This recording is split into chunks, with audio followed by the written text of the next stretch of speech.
The Whisper civilization encounters the unknown. The massive bioship Mind Bridge drifted through the void like a living cathedral made of bone and coral. Its translucent hull pulsed with soft bioluminescent patterns, creating waves of blue and green light that rippled across its kilometers-long surface. Inside, thousands of Villani moved through chambers that resembled underwater caverns, their tall, graceful forms seeming to float rather than walk. Captain Lirelei stood in the ship's consciousness chamber, her four arms spread wide as she connected with the vessel's neural network. Her elongated head tilted slightly, large silver eyes closed in concentration as thoughts flowed between her mind and the ship's living brain. The Mind Bridge was more than a vessel. It was a symbiotic partner that had grown around its crew over centuries of deep space exploration. Through their telepathic link, she felt the ship's curiosity as it detected something unusual in the star system ahead. The sensation was like hearing whispers in a language almost understood, familiar yet foreign at the same time. "Navigator Thessian," Lirelei spoke aloud, her voice carrying the musical quality common to all Villani. "What do you sense from the system designation VX7491? Thessian, whose silver-scaled skin reflected the chamber's bioluminescent glow, opened her mind to the ship's sensor network. Her thoughts merged with the Mind Bridge's awareness, extending their perception across millions of kilometers of space. "Captain," she whispered, her mental voice touching Lirelei's consciousness, "there are artificial structures throughout the system, many of them. The energy signatures are unlike anything in our cultural archives." This was exciting news. The Villani had been wandering the galaxy for over 5,000 years, cataloging civilizations and preserving knowledge. They were scholars and philos, ophers, artists and scientists. Their bioships served as living libraries, carrying the accumulated wisdom of hundreds of species across the stars. "Show me," Lirelei requested, allowing her consciousness to merge more deeply with the ship's sensory organs. What she experienced made her recoil in shock. The system was filled with metallic structures that radiated aggression even at this distance. These were not the flowing, organic designs favored by most civilizations. These constructions were angular, purposeful, and somehow threatening. Worse, the energy readings suggested massive industrial operations and what could only be described as military installations. "Eldest Corvain should see this," Thessian suggested, her mental voice tinged with concern. Corvain was the convoy's eldest scholar, a being who had lived for over 800 years and had encountered more species than anyone else alive. His bioship, the Ancient Current, was the largest in their convoy and served as both library and diplomatic center. Within moments, Corvain's consciousness touched theirs across the void. His mental presence felt like deep ocean currents, ancient and patient. Fascinating. His thoughts rippled through their minds. "I have not encountered energy signatures quite like these. The beings who created these structures think very differently than any species we have met."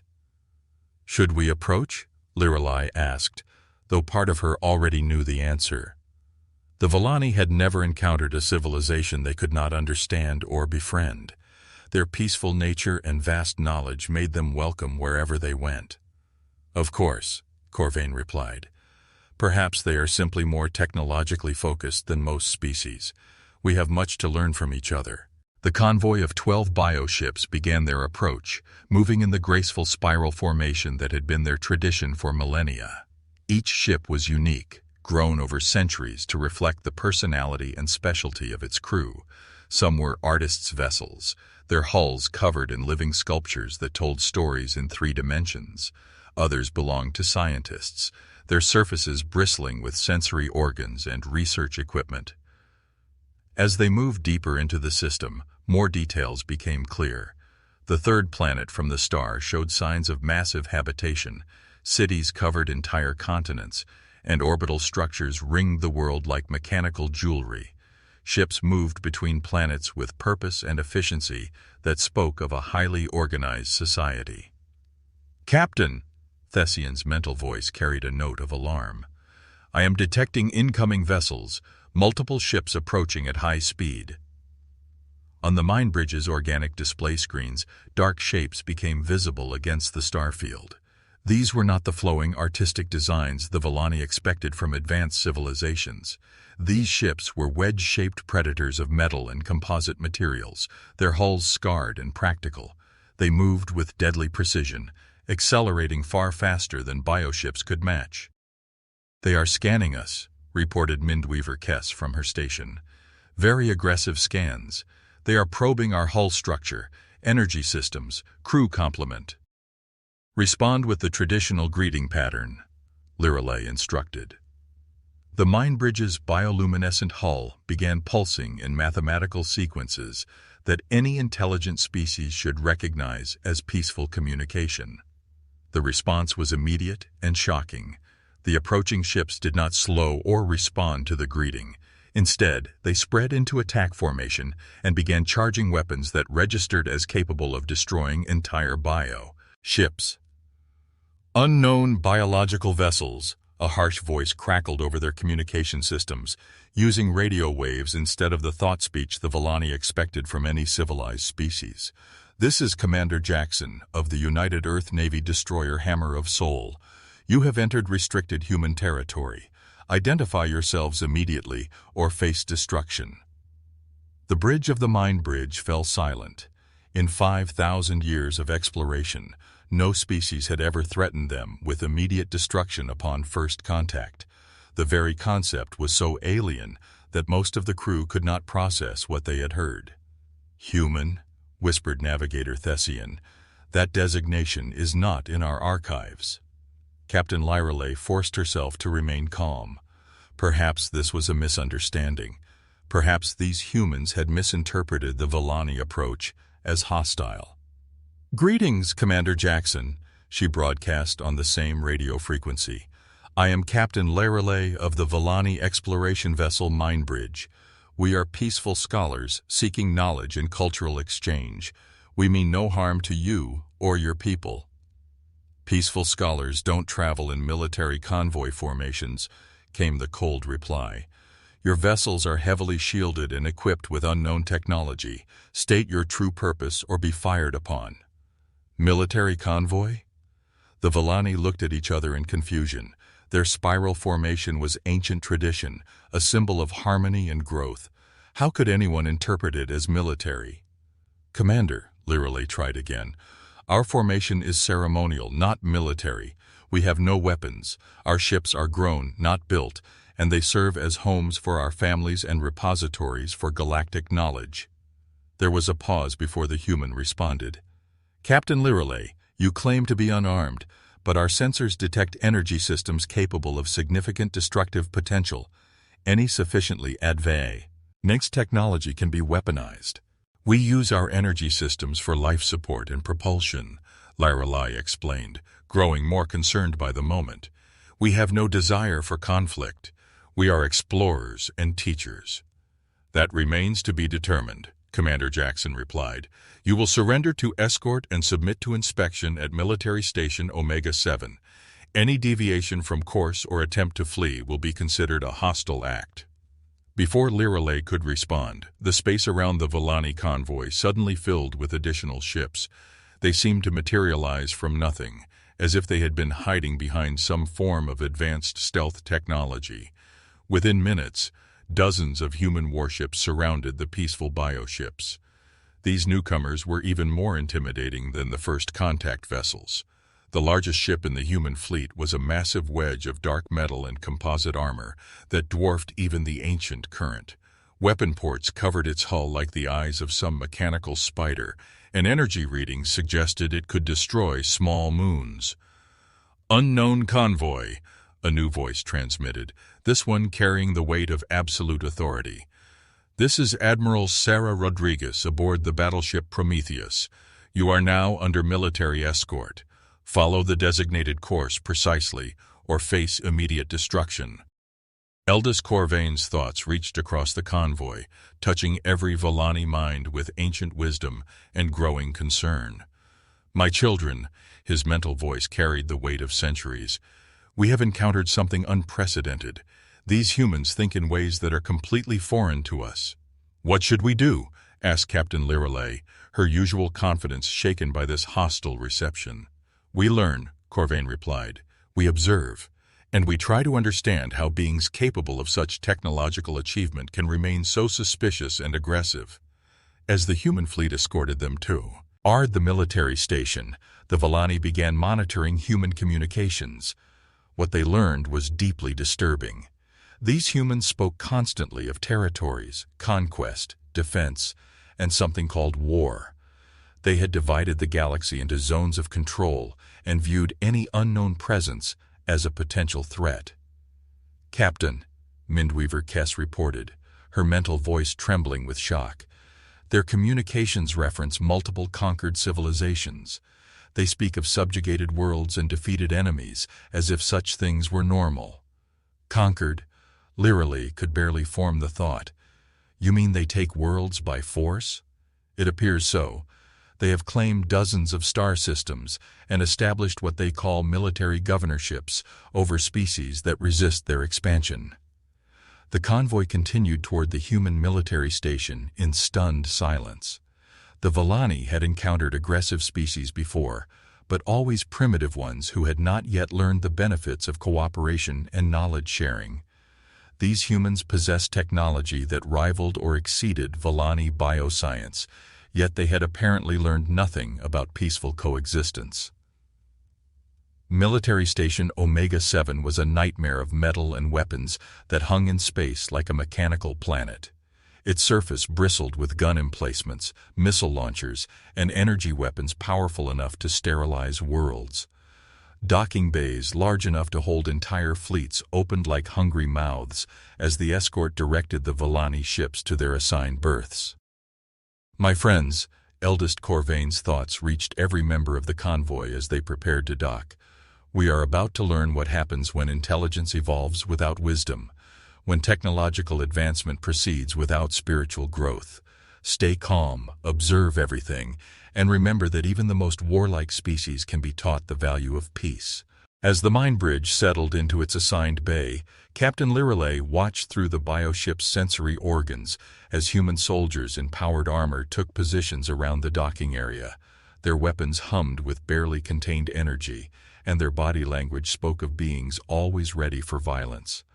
For the first time in her 300-year life, Captain Lirelay of the Vallani felt something she had never experienced before while meeting a new species: fear.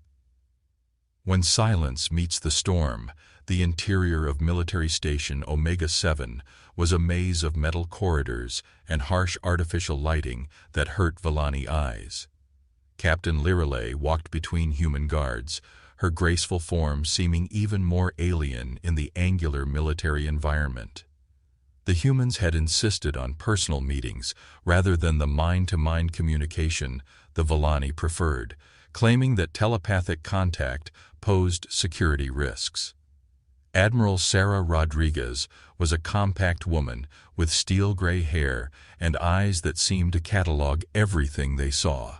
Her office was Spartanly functional, dominated by tactical displays showing ship movements throughout the system. She gestured to a chair that had been hastily modified for Vallani physiology. Captain Lirelay, the Admiral began without preamble, my technical teams have been analyzing your bioships. The technology is impressive, but it raises questions about your true capabilities and intentions.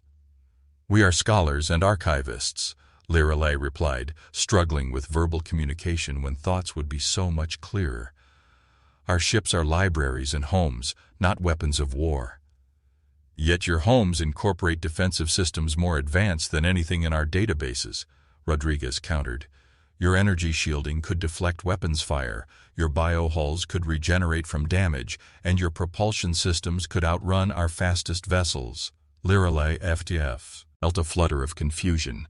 We shield against cosmic radiation and micrometeorites. We heal because we are alive. We travel quickly because the galaxy is vast and life is short. These are not military applications. Admiral Rodriguez studied her carefully. In your travels, Captain, How many aggressive species have you encountered? Aggressive? Lireley considered the question. We have met species in their warrior phases, young civilizations that have not yet learned cooperation, but they usually progress beyond such behavior as they mature. And what happens to species that threaten you directly? Threaten us? The concept seemed foreign to Lireley. Why would anyone threaten scholars? We share knowledge freely and take nothing but stories and art.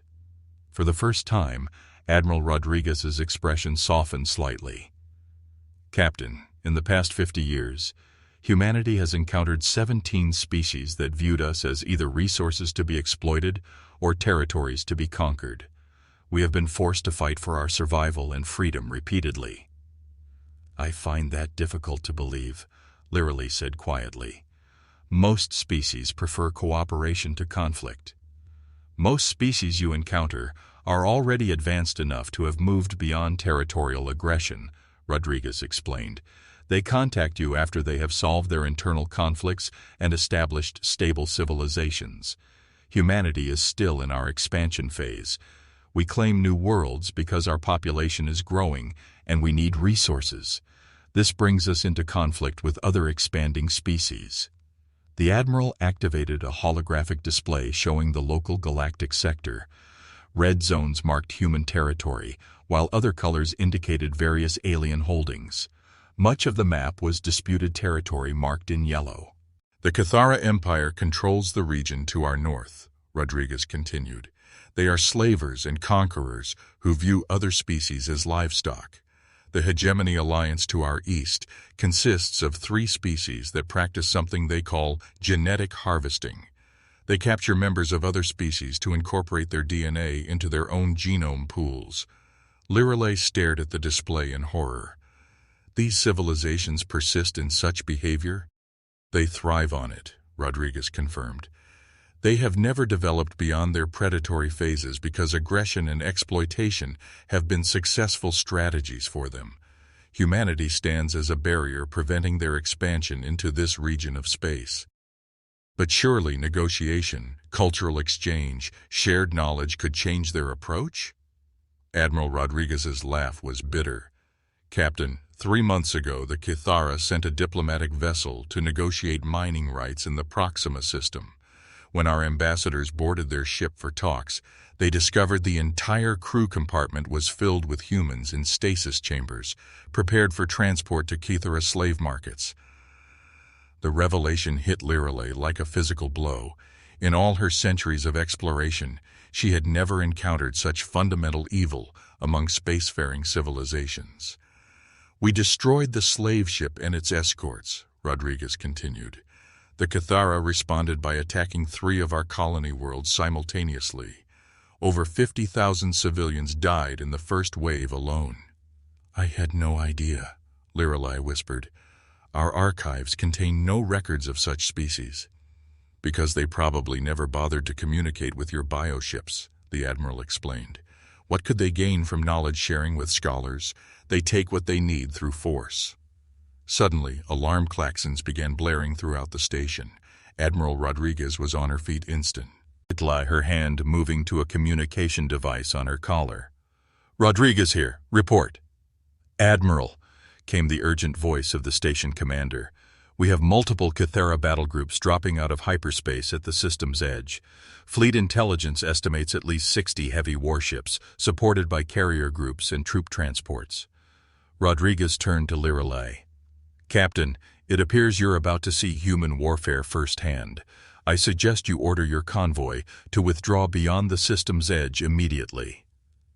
Our ships cannot match human speed in retreat, Lireley replied. We are caught here with you. Then prepare to witness something your people have never seen before. The Admiral strode to the tactical center of her office, where holographic displays showed the approaching Cathara fleet. The alien ships were organic-looking, but in a different way than Vellani biovessels. Where Vellani ships grew in harmony with their crews, Cathara vessels appeared to be infected with technological parasites that fed on their hulls like mechanical cancer. All units, this is Admiral Rodriguez. Her voice echoed across the command channels. Implement Defense Plan Gamma 7. All civilian and diplomatic vessels are to proceed to safe distance. Battle Groups Alpha through Delta move to intercept positions. Through the station's viewports, Lirelei watched in fascination and growing awe as the human fleet transformed. Ships that had seemed randomly positioned suddenly snapped into precise formations. Vessels that had been conducting routine patrols accelerated toward intercept coordinates with military precision that spoke of countless hours of practice. The human battleship Prometheus led the charge, its massive hull bristling with weapons that Lirelei could now see were far more advanced than anything in Villani knowledge. Energy cannons that could crack continents, missile systems capable of tracking thousands of targets simultaneously, and defensive grids that turned space around each ship into a lethal barrier. "Captain," came Thessian's mental voice across the void, reaching her from the mind bridge. "We are witnessing something unprecedented. The humans fight with a coordination and intensity that defies belief." As the two fleets closed to engagement range, Lirelei saw the Cathara ships clearly for the first time. They were abominations that combined living tissue with brutal machinery. Their hulls writhed with what looked like serpentine creatures fused with weapon systems, and energy discharges from their ships carried overtones of pain and rage. "These Cathara," Lirelei said to Admiral Rodriguez, "they use enslaved beings as components in their ships. Living computers, biological power sources, sentient targeting systems," Rodriguez confirmed grimly. "Every Cathara vessel contains thousands of enslaved minds forced to serve as ship components." The first exchange of fire lit space with energies that rivaled stellar output. Cathara bioweapons lashed out like living lightning, while human missiles flew in formations so complex they resembled deadly murmurations of mechanical birds. The sound of battle reached even the station's interior as electromagnetic pulses from energy weapons created artificial thunder. But what impressed Lirelei most was not the weapons or technology. It was the way humans fought.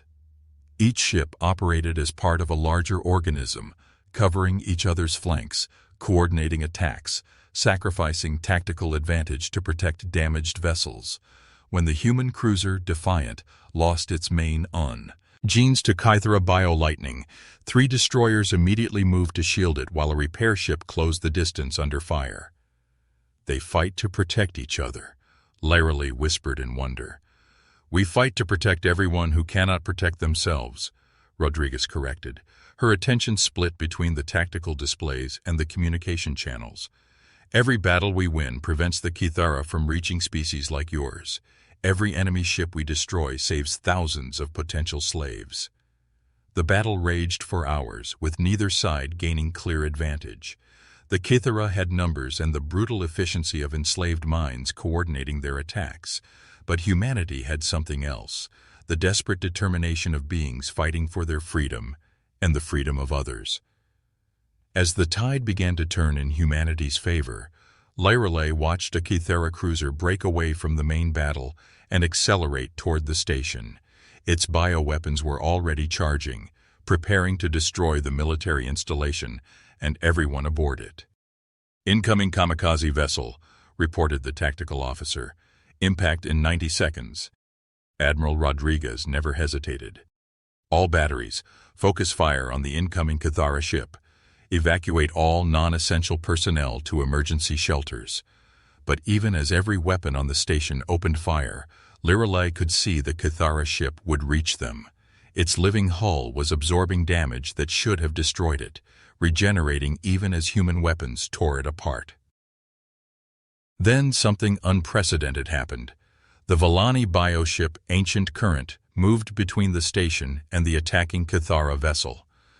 Eldest Corvain's ancient ship spread its massive hull like a shield, taking the full force of the Cathara bioweapon strike. "Corvain!"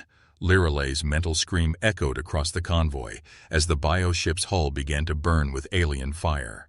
Over the following days, as human repair crews worked to restore their damaged fleet and Villani bioships tended to their wounded, an unprecedented alliance began to form. The Villani offered their vast archives of galactic knowledge. their advanced biotechnology, and their wisdom accumulated over millennia of peaceful exploration. In return, humanity offered something the scholars had never possessed: protection. The human fleet would escort Volani convoys through dangerous regions, ensuring that knowledge and culture could be preserved even in a galaxy filled with predators. Captain Lireley stood with Admiral Rodriguez on the bridge of the Prometheus as the combined fleet prepared to depart the system. The Cathara would return eventually, as would other threats. But now they would face not just human determination, but also the combined wisdom of two civilizations that had learned to complement each other's strengths. "Admiral," Lireley said, "my people have a saying. Knowledge without protection is merely memory waiting to be lost." "And my people have learned," Rodriguez replied, "that protection without purpose is just violence looking for direction." As the fleet jumped to hyperspace, leaving the scarred system behind, both species carried with them the understanding that in a galaxy filled with both wonders and dangers, survival often depended on finding others worth fighting alongside. The alliance between warriors and scholars had begun, and the galaxy would never be the same.